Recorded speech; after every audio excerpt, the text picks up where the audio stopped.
आरक्षणासाठी मराठा समाज आता पुन्हा आक्रमक झाला. 8 डिसेंबरला विधिमंडळाच्या हिवाळी अधिवेशनावर धडक मोर्चा काढण्याचा निर्णय पुण्यामध्ये झालेल्या आजच्या बैठकीत घेण्यात आलाय. अधिवेशन पुढे ढकललं तर जेव्हा अधिवेशन असेल तेव्हा मोर्चा निघेल. मात्र 2-3 महिन्यांनी अधिवेशन पुढे गेल्यास डिसेंबरच्या मध्यावर मुंबईपर्यंत पायी लॉंग मार्च काढण्यात येईल अशी घोषणा मराठा क्रांती मोर्चाच्या नेत्यांनी केली आहे.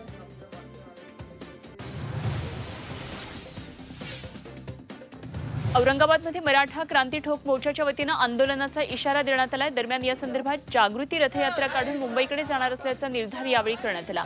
8 तारखेला ही यात्रा मुंबईमध्ये पोहोचेल आणि त्यानंतर मुख्यमंत्र्यांची भेट घेणार असल्याचं मराठा क्रांती ठोक मोर्चाकडून स्पष्ट करण्यात आलंय. दरम्यान मुख्यमंत्र्यांनी परवानगी नाकारली तर मातोश्री बाहेर उपोषणाचा इशारा देण्यात आलाय.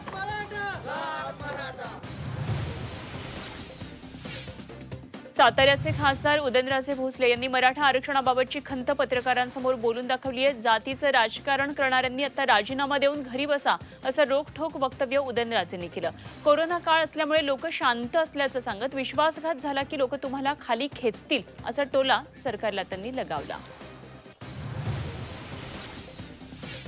मराठा आरक्षणाबाबतचा निकाल हा लवकर मार्गी लावायचा असेल तर देवेंद्र फडणवीसांच्या हाती सत्ता द्या असं उदयनराजेंनी म्हटलंय. देवेंद्र फडणवीस यांनी मराठा आरक्षणासाठी काम केलं तरीही आपण त्यांनाच नावं ठेवल्याचं ते म्हणाले. आता तुम्ही सत्तेत आहात तर आरक्षणाचा हा प्रश्न निकाली काढावा असा टोला त्यांनी महाविकास आघाडी सरकारला लगावलाय.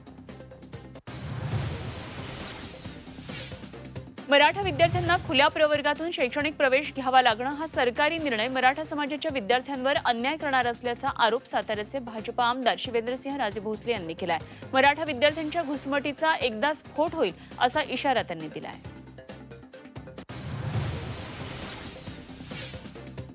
नागपूरमध्ये स्वाभिमानी शेतकरी संघटनेचे नेते रविकांत तुपकर यांनी केंद्रीय मंत्री नितीन गडकरींची भेट घेतली. अतिवृष्टीमुळे शेतकऱ्यांचं मोठ्या प्रमाणात नुकसान झालंय. सोयाबीन, कपाशी आणि तूर, हवामान बदल, किडीचा प्रादुर्भाव यामुळे शेतकरी संकटात सापडला. या संदर्भात केंद्रीय धोरणामध्ये बदल करण्याची मागणी तुपकर यांनी केली आहे.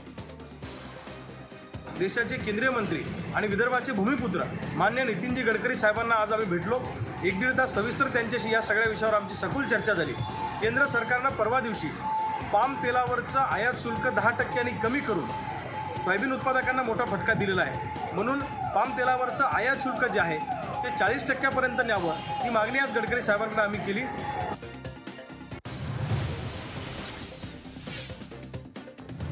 आमदार गोपीचंद पडळकर यांनी खासदार सुप्रिया सुळेंवर टीका केली आहे. सुप्रिया सुळेंनी कोविड लशीवर क्लेम करू नये, त्यांनी बालिशपणा सोडावा अशी टीका पडळकरांनी केली. ते सोलापूरमध्ये झालेल्या पत्रकार परिषदेत बोलत होते. कोरोना लसीच्या पार्श्वभूमीवर पंतप्रधानांनी पुण्यामधल्या सिरम इन्स्टिट्यूटमध्ये जाऊन आढावा घेतला आणि यावर सुप्रिया सुळेंनी दिलेल्या प्रतिक्रियेनंतर पडळकरांनी ही टीका केली आहे. देशाच्या पंतप्रधानांनी बाहेरून आल्याचं म्हणणं हे शोकांतिका असल्याची टीका त्यांनी केली आहे. नरेंद्र मोदी साहेबांना त्या जर बाहेरून आल्या म्हणत असतील तर ही शोकांतिका आहे. पुणे काय देशात नाही का? पुणे कुठं बाहेर आहे का? आणि मग बालिशपणे काहीतरी वक्तव्य करणं हे त्यांनी आता थांबवलं पाहिजे.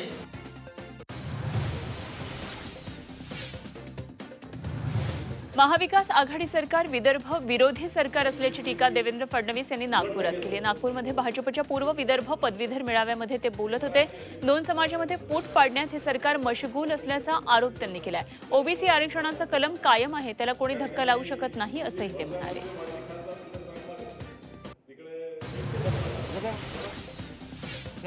राज्य सरकारनं कोरोना काळामध्ये भ्रष्टाचार केल्याचा आरोप चंद्रकांत पाटील यांनी केलाय. अधिवेशनामध्ये सरकारचा हा भ्रष्टाचार मांडू म्हणून सरकार अधिवेशनच घेणार नाही अशी टीका त्यांनी केली आहे. सरकारनं मराठा आरक्षणाचा बट्ट्याबोळ केल्याचा आरोपही त्यांनी केला.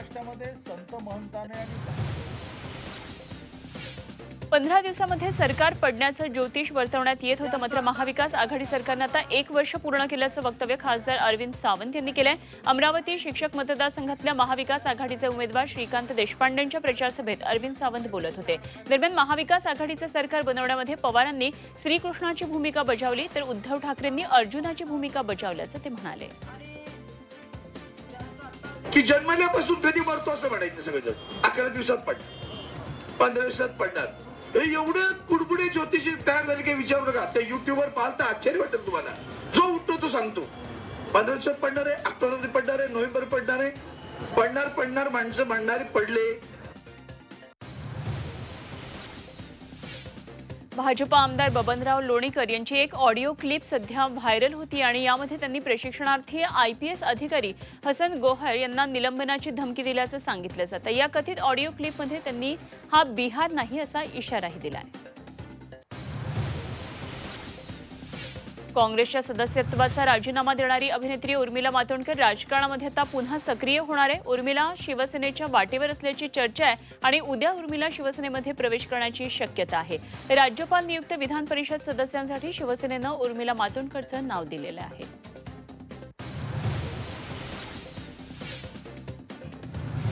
बीड जिल्ह्यातील आष्टी आणि पाटोदा तालुक्यामध्ये बिबट्याची दहशत पसरली आहे। बिबट्याच्या हल्ल्यामध्ये 2 जणांचा मृत्यू झाल्याची घटना ताजी असताना त्याच बिबट्यानं आज पुन्हा 2 महिला शेतकऱ्यांवर हल्ला केलाय। गेल्या 5 दिवसांपासून या परिसरामध्ये बिबट्याचे हल्ले सुरू आहेत आणि त्यामुळे लवकरात लवकर बिबट्याला जेरबंद करण्याची मागणी ग्रामस्थांनी केली आहे। वन विभागाला मात्र बिबट्याला पकडण्यामध्ये अपयश आलंय। आमदार सुरेश धस यांनी याबाबत वन विभागावर नाराजी व्यक्त केली आहे।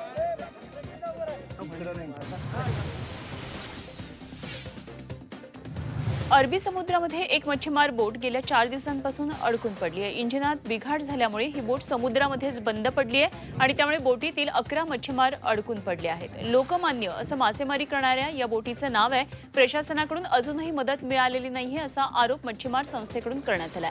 ते 4 दिवस उलटूनही मच्छीमार न परतल्यामुळे त्यांच्या कुटुंबियांकडून चिंता व्यक्त करण्यात येते। कांद्यासाठी प्रसिद्ध असणाऱ्या लासल गावातून यंदा पहिल्यांदाच रेल्वेद्वारे सुमारे 1300 टन मका मुंबईकडे पाठवण्यात आलाय। शिवशक्ती ट्रेडर्स यांच्या मार्फत हा मका पाठवण्यात आलाय। 21 वॅगन्समधून हा मका पाठवण्यात येतोय आणि यामधून रेल्वेला सुमारे 5 लाख रुपयांचं उत्पन्न मिळणार आहे।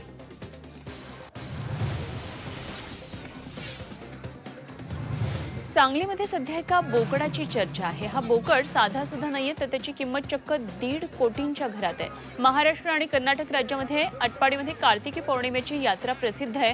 पशुपालक आणि मेंढपाळ आपली जनावरं विक्रीसाठी इथं आणतात।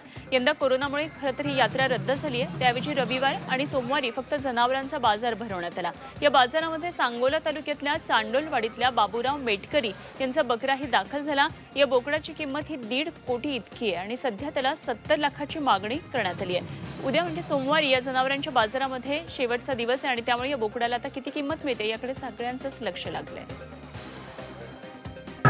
काय वैशिष्ट्य आहे याचं वैशिष्ट्य म्हणजे पिल्लू 10 लाखाला 5 लाखाला विकते म्हणून आम्हाला ही एकाही एवढी काय गरज पण नाही। लोक म्हणते मग 70 लाखात थोडं झालं का देऊन टाका पण आम्हाला बकरं द्यायचं नाही ना असं। अकोल्यातल्या शास्त्रीनगर भागामध्ये तुलसी विवाह पार पडला। या उत्सवातून सामाजिक संदेशही देण्यात आला। कोरोना प्रादुर्भाव रोखण्यासाठी सुचवलेल्या निर्देशानुसार हा कार्यक्रम पार पडला। मुलीला आंधण म्हणून सॅनिटायझर आणि मास्क यावेळी देण्यात आलं तर सजावटीमध्ये कोरोना योद्ध्यांचा सन्मान करण्यात आला। जनजागृतीसाठी फलकही लावण्यात आले होते। परभणीच्या बालविद्या मंदिर शाळेमध्ये 6वीत शिकणाऱ्या अजय टाके या विद्यार्थ्यांना लॉकडाऊनच्या काळामध्ये पंतप्रधान नरेंद्र मोदींचं स्केच काढलं आणि पंतप्रधानांना ते पाठवलं। त्याच्या या पत्राची दखल घेत पंतप्रधान मोदी यांनी या बाल कलाकाराला पत्र पाठवून त्याचं कौतुक केलंय।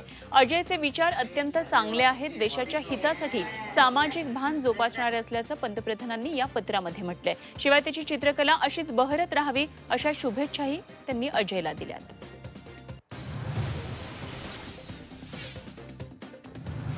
अमरावतीमध्ये निवासी वैद्यकीय अधिकाऱ्यावर अज्ञात हल्लेखोरांनी धारधार शस्त्रांनी प्राणघातक हल्ला केला। गुरुकुंज मोझरीतल्या श्री गुरुदेव आयुर्वेदिक रुग्णालयाच्या क्वार्टरमध्ये रात्री 12:30च्या सुमारास हा हल्ला झाला।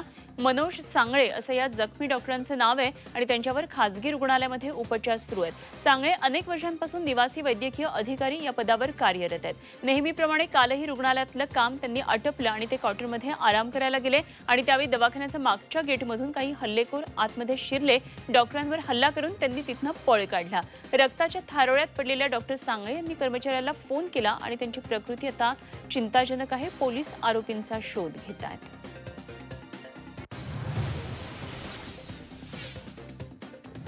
दिल्लीच्या सीमांवर सुरू असलेल्या शेतकरी आंदोलनावर 5व्या दिवशी देखील तोडगा निघू शकलेला नाहीये. काल केंद्रीय गृहमंत्र्यांनी शेतकरी संघटनांना चर्चेचं आमंत्रण दिलं होतं.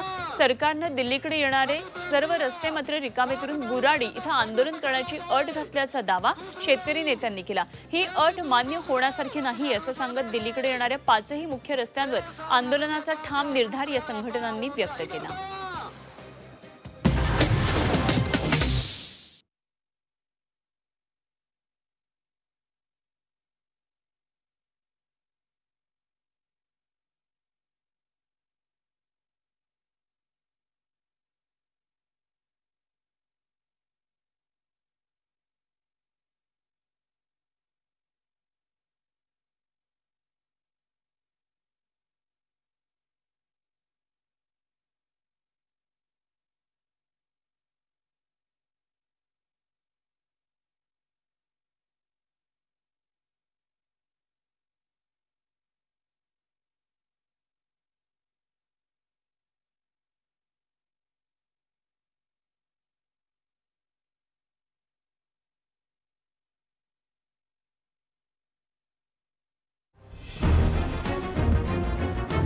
Rejoice!